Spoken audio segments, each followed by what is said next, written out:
Our top focus on World DNA this morning. In the high-stakes legislative elections in France, a coalition of the left has won the maximum number of seats. Right, Haim, beating back the far right and the centrists. Well, the outcome has left France facing the prospect of a hung legislature. Now, if we were to talk numbers here, the new Popular Front, the NFP, which is a cluster of several parties ranging from far left France unbowed to more moderate socialists and ecologists, unexpectedly surged and won 182 seats in the 577-seat National Assembly.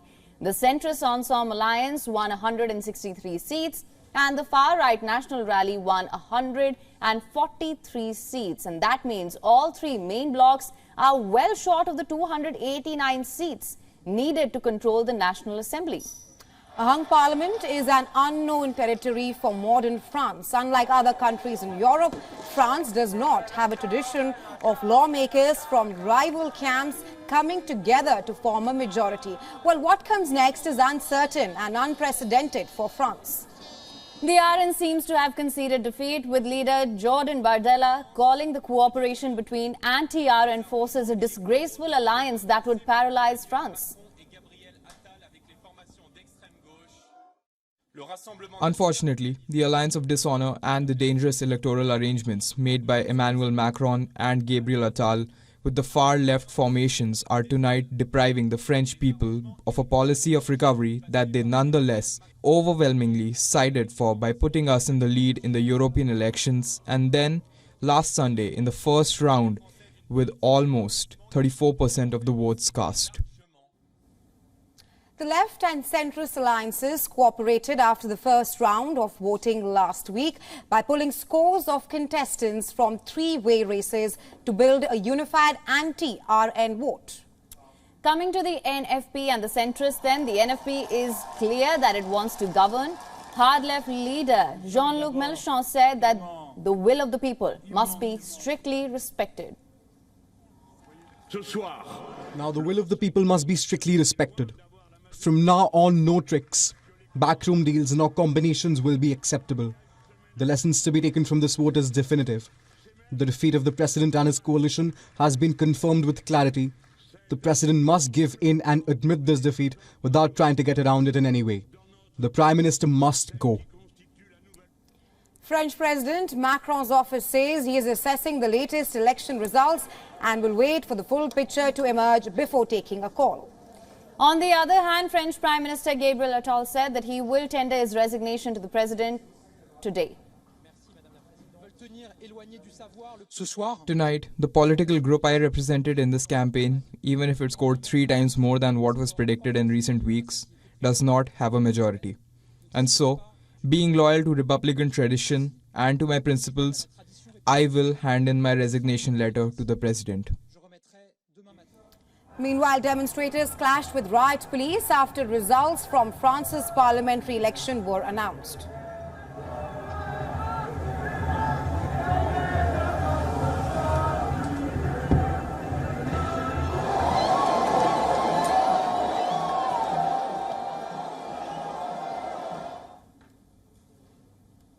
And as we mentioned, this is uncharted territory for France. What happens next? To discuss this, we're now being joined by Stephen Golub, international affairs expert from California. Sir, thank you so much for joining us on World DNA. Always a pleasure to have you. Good to be here. Sir, a hung parliament, those are the prospects that France faces at the moment. The results saw the new Popular Front gain a comfortable lead. Of course, the obvious question is, what happens next? Great question. I don't think anyone knows for sure. With all three of these major blocs aligned against each other, and at least two of the leaders of the four parties constituting the leftist bloc saying that they won't align with Macron, we could be seeing months of political paralysis. More positive options or possibilities are maybe a technocratic government being set up with a limited agenda for the time being, or maybe despite those vows of not aligning or cooperating with Macron, they do at least some on the left do decide to align with him and his centrist bloc to try to form a government, although at the moment that doesn't seem like it's in the cards. Mr. Golub, for further assessment, do you think that the results that we've seen today with the resurgence of far left in France, was that a vote against the far right or for the left-wing alliance? I would think it's a vote primarily against the far right. As you may know, both the right, the leftist and the central blocs cooperated electorally, not running candidates against each other, because they saw this they both saw this danger of the far right rising to power with all that it could mean for domestic policy, foreign policy, fascistic elements in the right.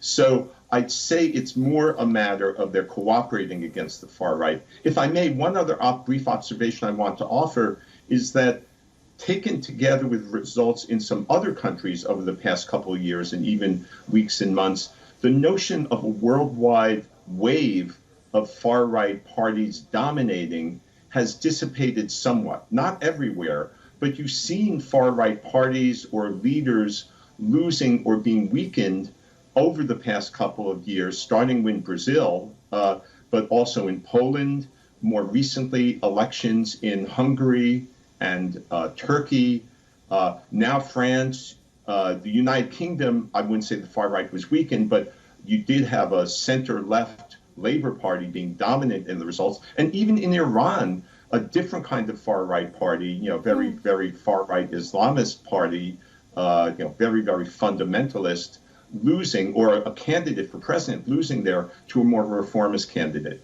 So that wave of far-right victories, if it hasn't crested, at least perhaps it's dissipated somewhat. Right, Sen. Of course, another pertinent issue here. How do you see the results in the French parliamentary elections, of course, influencing the war in Ukraine, global diplomacy, Europe's economic instability? Well, in terms of the war in Ukraine, you have this ironic result, whereas a decade ago, the left might have sided with Russia against Ukraine or been more sympathetic to it. Now, and you have the left being more pro-Ukraine in terms of a strong defense policy for France, in support of Ukraine, I should say, and the right being much more supportive of Putin and Russia. So that's an interesting development. So on that foreign policy front, you may have some unity there that will help out Ukraine, help the Western alliance, help NATO. In terms of more domestic issues, perhaps things will remain fractured or even more fractured in France with no ability to move forward in the weeks or months to come. Right, Mr. Golub, thank you so much for joining us on World DNA with your insights on French parliamentary elections. Thanks for having me.